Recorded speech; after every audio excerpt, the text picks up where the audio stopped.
Guys আজি আমাৰ প্ৰথম দিনৰ পোৱালে আপোনালোকক দেখাইছো কেনেকুৱা ধৰণৰ পোৱালে আহিছিলে। আজি আমাৰ 4 দিন হৈ গ'ল। বনিখিনিও ভৰাই দিয়া হৈছে, বনিখিনি এনেকৈ ভৰাই দিয়া হৈছে আৰু বাচ্চাখিনিয়ে এনেকুৱা ধৰণৰ পানী খাইছে। আৰু এটা কথা হ'ল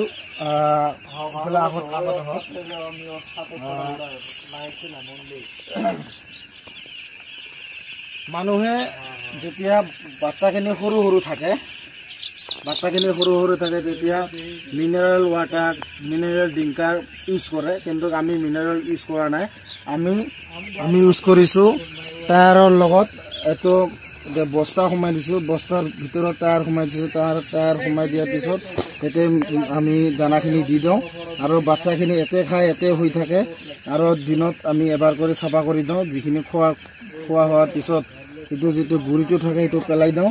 আৰু আজি মাজে মাজে ফিটাৰ দিয়া হৈছে, ফিটাৰটো দিয়া হৈছে সেইকাৰণে যাতে বাচ্চাটো যাতে এতে খাই এতে খোৱাৰ অভ্যাসটো হৈ যায়, সেইকাৰণে মানে ফিটাৰত দিয়া হৈছে।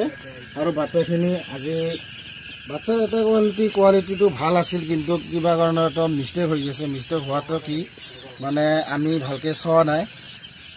প্ৰায় বাচ্চাটোৰ বা মুৰ্গীৰ পোৱালিটোৰ চকু এটা কণা বা লেংৰা সেনেকুৱা ধৰণৰ আহিছিল। সেনেকুৱা অহাৰ কাৰণে মৰ্টেলিটি হৈছে 38।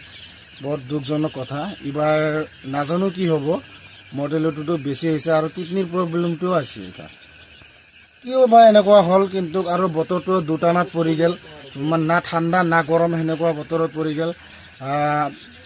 যেতিয়া ৰাতি পুৱাব তাৰ আগে ঠাণ্ডাটো অলপ বেছি হয়, আৰু ৰাতিটো ইমান ঠাণ্ডা নাই যদিও গোটেই দিনটো গৰম থাকে। এই দুটানা দিনৰ মাজত পৰাৰ কাৰণে মুৰ্গীখিনি অলপ মানে আৱাজটো হৈছে। আৰু সেনেকুৱা ধৰণৰ মই ক'লোৱে যে বাচ্চাখিনি টায়াৰত বস্তাত দিয়া হৈছে, সেনেকুৱা ধৰণৰ খাই আছে।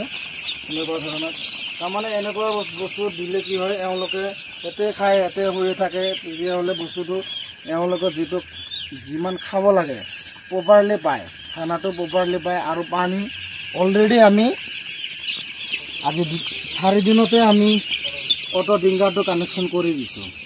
অটো ড্ৰিংকাৰটো কানেকশ্যন কৰি দিওঁ সেইকাৰণে আজি যদি অটো ড্ৰিংকাৰটো কানেকশ্যন নকৰিলোঁ হয়, তেনেহ'লে দিনত প্ৰায় 15 বান্ডিল পানী টানিব লগা হয়। মানে কলৰ পৰা আনি মেডিচিনৰ একলগত কৰি দিব লগা হয়, সেইকাৰণে বহুত কষ্ট হয়। তাৰ কাৰণে আমি আজি 4 দিনতে জাগাখিনিও ভৰাই দিছোঁ, লম্বা কৰি দিছে। জাগাখিনিও লম্বা কৰি দিয়া হৈছে, ইফালে লম্বা কৰি দিয়া হৈছে।